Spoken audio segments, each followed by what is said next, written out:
la sak mel ka muni padin lung lain ka vezinga sak mel ki tuk in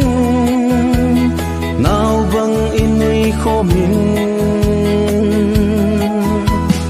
thim thu ilel zing seka hila dam sung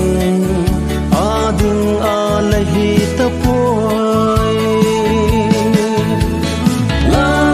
mel ngui hiu yo tin lai alua zau nge lung tu mo so pi ding la stand by la nu mai mo la chan to ke thiam lo wa a hi o lung doi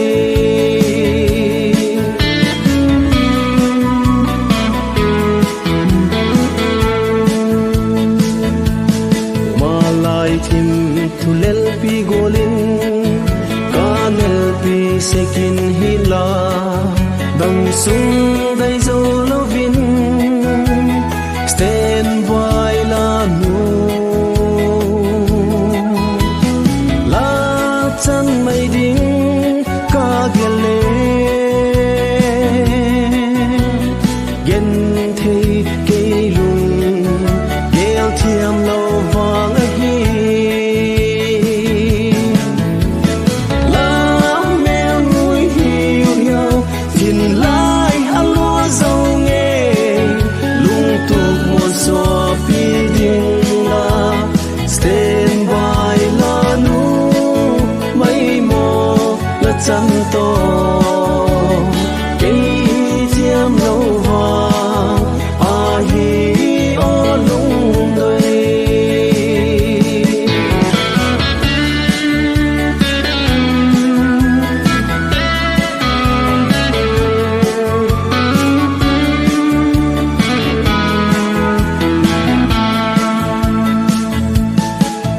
lung si tin câu ding ma leng chung pa thiên lai tan lo i hi kha ta zekin stand by la nu mai la chan to a hi tai gel thim khop thim hi mai hen lung sit wang nei lo la mel ngui hiu yo tin lai alua zo nge